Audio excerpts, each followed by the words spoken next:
Hey, welcome to the channel. I'm Ben, and back in late August of 2024, I mounted this somewhat universal bar clamp mounted windshield / GPS bar on my DR650 here that I'm sort of building into an adventure dual sport motorcycle. Now that I've had about 5 months to test it on everything from highway to single track, I've decided that I'm ready to sort of give you my final thoughts and analysis on this product. And if this is something you guys are considering purchasing, or maybe you've already purchased it, especially in this color, I would make sure you stick around because I've got a bit of a safety warning, and because of the issues that I've noticed with this, I'm actually going to be pulling this off today, and I will not be reinstalling it, at least not with this specific screen. So like I mentioned, I'm sort of building this bike to be a adventure dual sport motorcycle, something that I can comfortably ride all the way to my trails, which are at least an hour away, and of course then I still have to make that trek back, but I also need it to work well for off-road riding. And essentially the reason that I decided to go with this windshield and GPS bar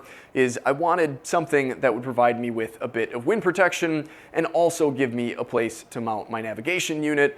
On this bike right now, I've got the CarPride W702 CarPlay unit, and I'm pretty happy with the location that the GPS bar puts this in. There is some height adjustability with the bar itself, and I think at the lowest position here at 5'10" with a 31-inch inseam, I would say this works quite well. I like having my navigation basically just sort of directly below my line of sight. That way I can look where I'm going and then just glance just barely down a little bit, see what I need to see, and then look right back up rather than looking way down here. I will say that the GPS bar, at least on this sort of old thumper here, does pick up quite a bit of vibration. It doesn't seem to have caused my CarPlay unit any issues yet. I would highly recommend not mounting a cell phone or any other sort of delicate piece of electrical equipment up there that's not designed for a motorcycle, and maybe even if it is, it would probably be a smart idea to have some sort of damper between those vibrations and the unit that you've got mounted there. I personally don't like having a cell phone or really even a navigation unit like this show me any sort of pop-up messages or any sort of notifications while I'm riding. I feel like your eyes should definitely be on the road and on the screen as little as possible. So I personally would never recommend putting a cell phone up in your line of sight on a motorcycle anyhow, but there are definitely some issues that can arise if you mount it to something like this and you don't have some sort of vibration damper between the unit and the bar. So definitely be aware of that, and please be safe out there with whatever sort of tech you decide to mount on something like this. As far as the actual wind protection aspect of this goes, to be honest, my opinions and assessment of that side of things really hasn't changed from, well, the very first time that I took this thing out and tested it. At the speed limit here, 60 miles an hour, indicated on here, which is probably 5 miles an hour under. The wind hits me, there's a little bit of buffeting right here, clean, buffeted, and it's hitting me kind of at eye level, and then there's clean air above that, and it's really, the buffeting isn't too bad. It's clear from there to there, and it's even a little bit bigger down at the bottom. I can kind of hunker down behind it, and then it's getting shot kind of over my head, basically, just right at the kind of the peak of the helmet. I'll be quiet and maybe you guys can hear the wind difference. I'll do it with the shield closed. So then that's completely free air. We'll do it with the visor open.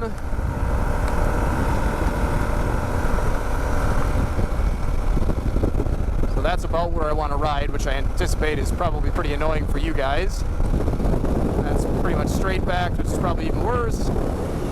And that's clean air. On the trail, the nice thing about having it so close to you versus, say, my old Tenere 700 where it's way out here, I mean, you stand up on that bike and it's still in the way. You stand up on here, and I mean, you guys are more or less seeing what I am, just a couple inches below my eye line. It just disappears, and I think that's about what I'm seeing right now. I mean, it's basically just behind the chin bar in my helmet. I mean, it's not really in the way. I do lose a little bit of sight on the sides of the wheel, just basically kind of the flared out sections here, the GPS bar, and of course the CarPlay unit do kind of get in the way, which, I mean, I'm losing so little there that it's not something that I think most people would be concerned about. Anytime you're building a bike to go both on and off-road, there's always going to be a compromise, and you basically just need to kind of find that balance. for whatever you think works best for you. And for me, it's not nearly annoying enough that I want to take it off in comparison to the nice wind protection and the place that it gives me to put the CarPlay unit. However, after I've let my dad ride this bike a bit and talked to some of you guys in the comments, I've realized that just because this works for me, it might not really work out so well for a lot of you guys. And what I mean by that is when I ride this bike off-road, or really any bike off-road, if the trail gets just even a little bit hairy, I always stand up on the pegs. That way I get a much better vantage point over whatever I've got going on here. It also allows me to see the curvature of the ground and the trail a lot better. And even when I am sitting down off-road, I'm always kind of leaned a bit forward, and I sort of sit up again as high as I can, again, to sort of see the terrain around me. And I'm not a motorcycle instructor or anything, that's just sort of what I've come to like. In the 9 or 10 years that I've been riding dual sport motorcycles, everybody is a little bit different, including my dad, who tends to sort of hunch over just a little bit more and rides with his helmet and face a little bit closer to the screen. And depending on your height and where you like to ride, this can sort of get in the way a bit. And with this darker screen color that I've chosen, that definitely makes the trail pretty hard to see. Boy, that dark screen kind of gets in your way once in a while. You're standing up, I'm sure, so it doesn't bother you.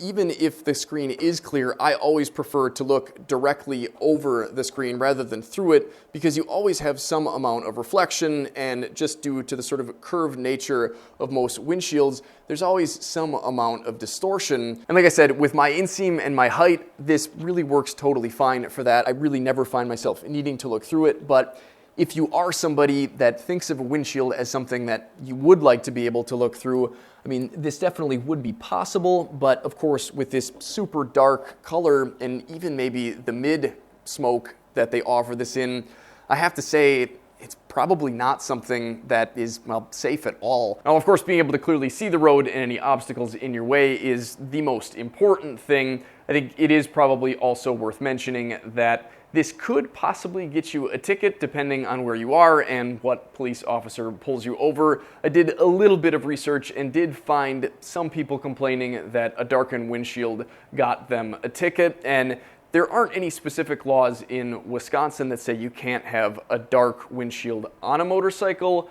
However, there are laws in, I think, most states that allow a certain amount of tint on a front windshield of a vehicle, and if you're possibly going to be looking through the windscreen or windshield or whatever you want to call it on a motorcycle, I think technically the same rules would apply if it's not able to let the certain amount of percentage of light through that your state allows for. I think technically it really could get you a ticket, and probably rightfully so. Obviously, if you're somebody that's trying to look through a dark screen while riding around at night, you are a bit of a hazard to both yourself and the other drivers around you. So that's why I think it really is something that we should probably not be putting on our bikes. And that is exactly why I've decided to pull this off and not put this specific one back on. I did actually contact the company that I purchased this from and asked if there was any way that I could get a clear screen. I think that'll definitely make me feel a lot better, especially when my dad or one of my other buddies wants to take this for a ride. And that's exactly what I would recommend to you guys. If you're considering picking one of these up, I would definitely go with the clear. I think that's just the safest option. That being said, though, one thing that I have noticed with this off-road is that if there were some sort of situation where you would end up falling forward onto the bars, this could definitely be a bit of a guillotine risk, and as sharp as it is,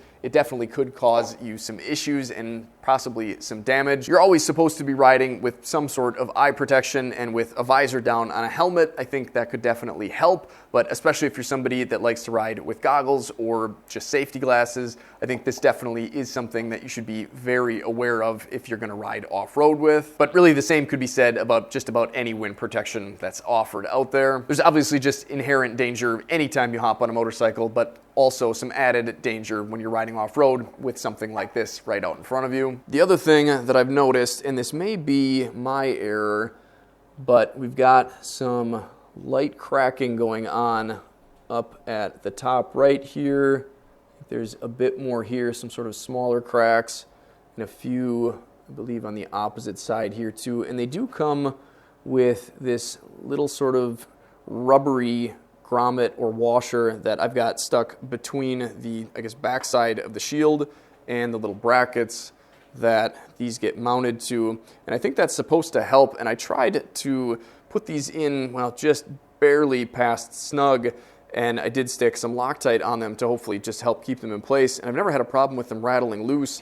And I don't know if the cracking is due to just the fact that I've got them just a little bit tighter than they're supposed to be, or if it has something to do with the shield getting possibly bashed around a little bit when I'm off-road. I'm not 100% sure. I'm not really ready to blame the product specifically, but I think obviously if you're going to put this on, you do really need to be pretty careful with how tight you're making those fasteners, and maybe having some sort of washer on the outside to kind of act as a buffer between the fastener and the plastic would help. But it definitely doesn't seem like they're the highest quality thing, and at less than $100, I can't say that I'm incredibly surprised. And if you guys didn't see the original video where I installed this kit, the bracket that the kit comes with is this piece right here, and then this GPS bar is what you, of course, attach the GPS or CarPlay unit to and the windshield.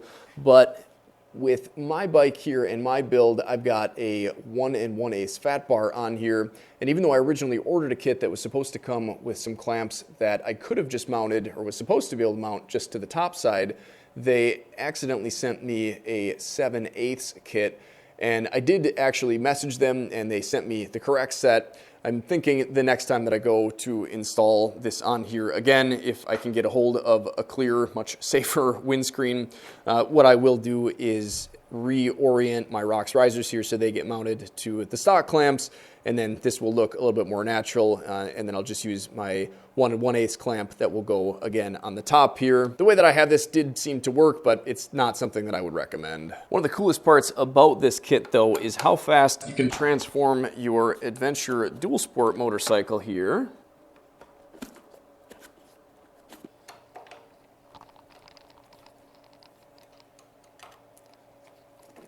Back to just a regular old Dual Sport. Just that easy. Really, really pretty slick, and one of the biggest reasons that I sort of decided to give this a shot. Originally, I wanted to put a full rally tower on this bike, but because those cost somewhere around $1,000 and are obviously quite a bit more work and end up being permanent, I decided to give this a shot. And other than the fact that I went with this really dark screen that I now realize I definitely shouldn't have, I've really been pretty happy with it. And to be honest, I think in the period of time that I'm riding this bike around without the wind protection and without the GPS, I think I really will kind of miss it. So it's definitely something that I think I would probably recommend, as long as you keep in mind that it is a bit of a guillotine risk when riding off-road, and also that if you buy it in anything other than the clear, and even if you do get it in the clear, it's not something that I would personally recommend looking through. So hopefully this video and this review was helpful to you guys. If it was, let me know down in the comments. As long as you heed my warnings and you think that this is something that would work well for you guys, I do have links for this product down in the description, as well as all of the other products that I've been using on my builds.